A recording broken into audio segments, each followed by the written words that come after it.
Hey folks, and welcome back to another video. And on today's video we're heading down to the Lockkeeper's Rest, which is located at Glasson Dock in Lancashire. So we're going to grab a brew there before we head round to Scorton for another coffee a little later on. But before we get started, I'd just like to say, if you're not a subscriber to the channel and you'd like to subscribe, hit that subscribe button. And I appreciate if you can give the video a like, guys. Thank you. Also, I'd like to say a big thank you to the subscribers. We've just passed the 10,000 subs mark, so thank you very much for all your support over the years, guys. Fully appreciated. And let's see what we can do to get to the next goal, which is 20k. Now, I think this is the first dry road day I've been out in the new year. Finally, the weather's just hit double digits. It's 10.5 degrees today. And we're out on the trusty Triumph Bonneville T120. Now, I was going to get the Yamaha MT-10 SP out the garage this morning, and that hasn't actually seen salted roads all winter. So I decided to leave it in there just for another month, as there's no point getting both bikes all salty and crusted up with all the muck that's on the roads.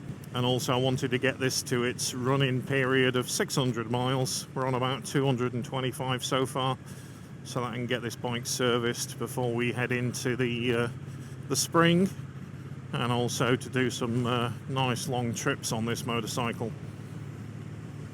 So we've got some good vids coming up on the channel.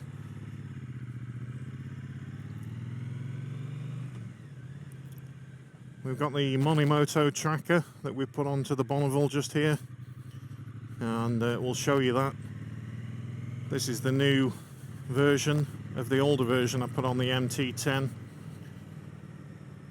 and we've had it on the bike now about a month, so it's time to talk about that one and how to protect your motorcycle.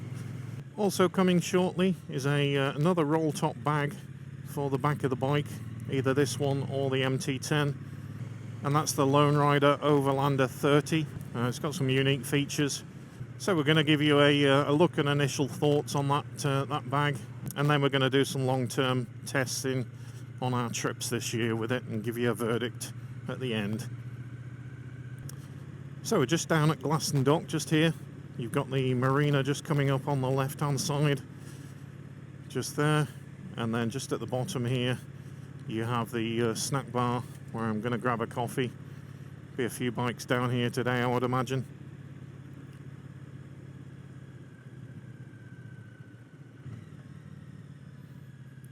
Plenty of bikes here today.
So, Glasson Dock, Lockkeeper's Rest just there.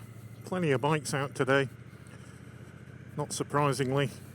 How would I rate it? Nice coffee.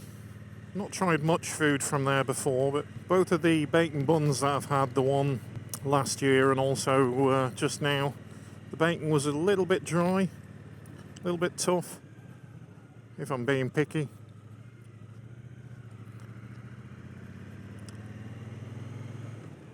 But a good place to stop just if you're down here. Have a bit of a chin wag with the other bikers just there. Very nice. Now, I've not uploaded a video for a couple of weeks, and the reason for that is I've had a little bit of a car issue where I came out one morning. The suspension had collapsed actually on the front of the car. Now, I don't drive new cars, I drive old cars. It was an old BM, So I decided to get shut of it and buy myself something else. So this time I've gone for a Merc, and we'll see how we get on with that. I did have a Merc prior to the BMW, and it was one of the best cars I've ever owned. Hopefully it'll last me a few years, but we'll see.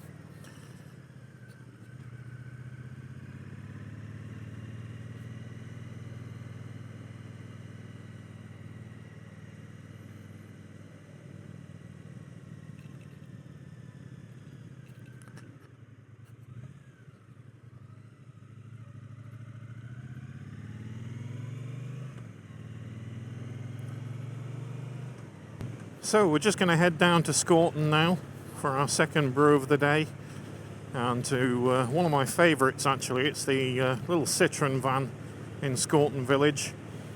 They do some really nice Cornish pasties, and also some good teas and coffees and sandwiches and things. So we're going to do a right just here, head down on the A588.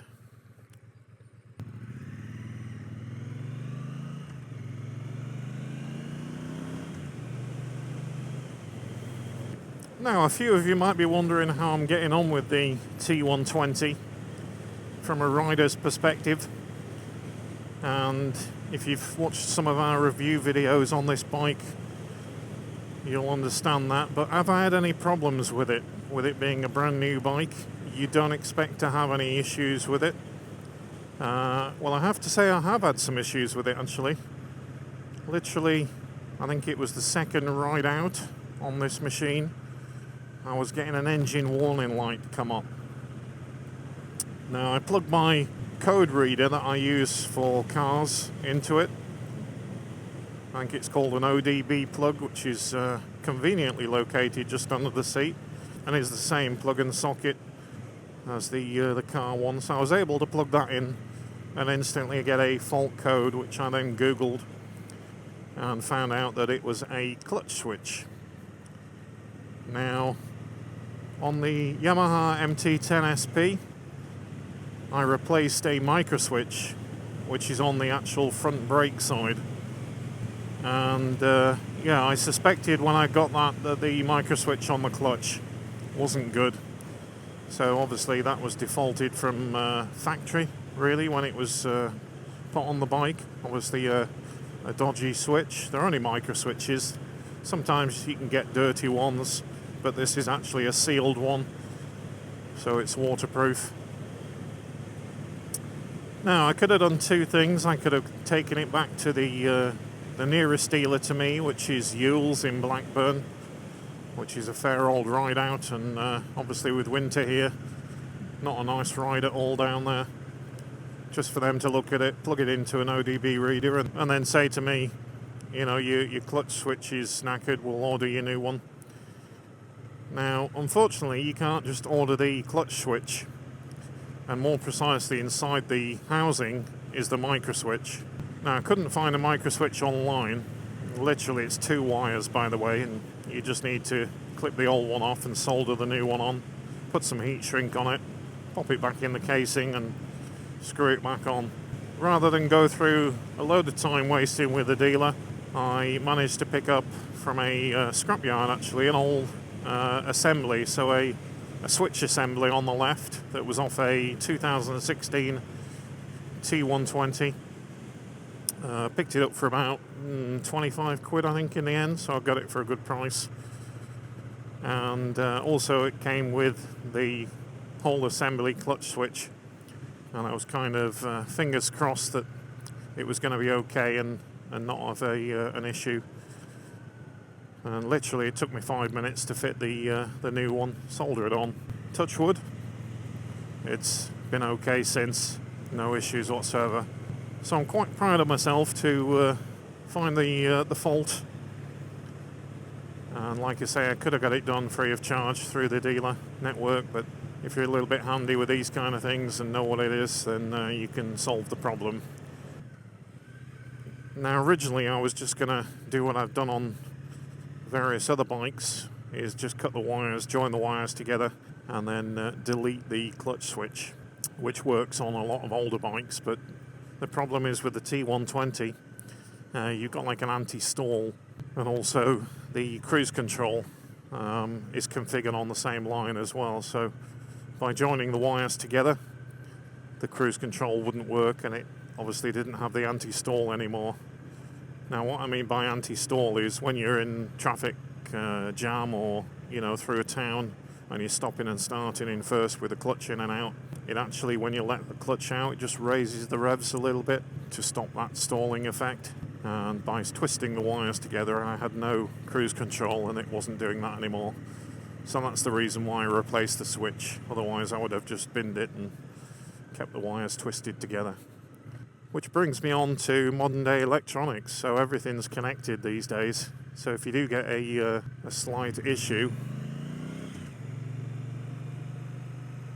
then it's not as easy to repair or resolve these things sometimes. So yeah, keep it less complicated, please, bike manufacturers. No more electronics. We've seen those, had enough issues with electronics on bikes, and we just want it simple. Some beautiful cottages along these roads, if you're ever up this way. Old farmhouses, converted farmhouses and things. Some stunning stonework. Beautiful. One here with a thatch roof, and even the garage has a thatch roof just there. Absolutely lovely. So we're just going to hit the A6 just down the road here. And then we're going to do a right, head down the road a little bit, and then we're going to do a left, which will take us into Scorton village.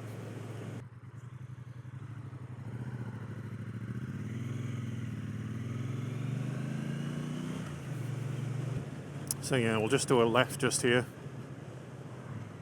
You got a fish and chip shop just there in that car park. Always good for an early evening fish and chip run. Little narrow bridge just here over the river. Absolutely lovely. Beautiful scenery around here, just stunning.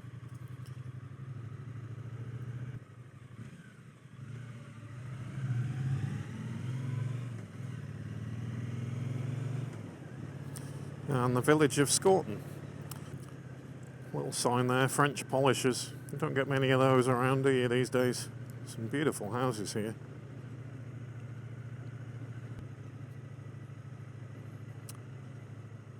Now we're just going to do a right just here at the junction. You can go left there, it takes you up to the Trough of Bowland. Beautiful area. And then on the right you've got the Spa post office just there. And then just on the left you've got the Priory, which is where my favourite Citroën van for a coffee is, just there.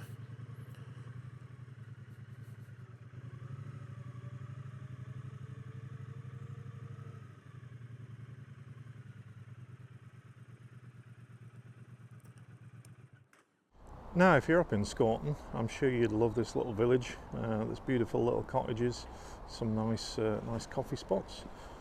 And also just behind me here, this wonderful little cottage is for sale. Not sure how much it is, but yeah, what a nice place to base yourself in Lancashire. Absolutely wonderful. Just down in front of me, I'll turn the camera around in a second. You've got the barn, which is literally just behind me. Garden centre and nice little cafe. And also another property just here, looks like it's being renovated. But yeah, you've got Walling's ice cream sold here as well, my favourite. And the cafe is just there, next to the garden centre. Great place. And also you've got this little gift shop just in here as well, which is got some nice stuff in. All bird feed and things here.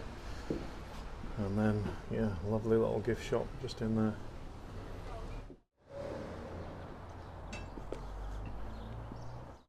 Little terraced houses, whitewashed. Just a beautiful village. And then just around the corner here, you got the Priory. And also the little van where I got my coffee from.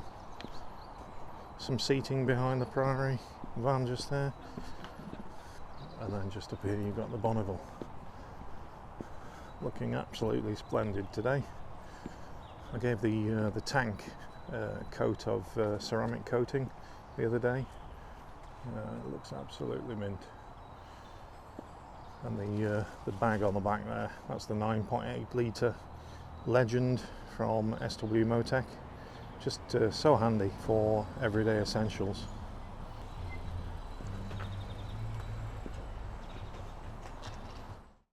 Okay, so that's me done for the day. I'm just going to finish this coffee, head off back home, get some jobs done before the week starts. So yeah, wishing you all a good week at work, whatever you're doing.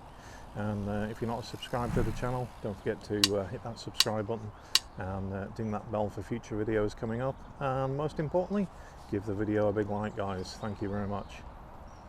Ciao for now.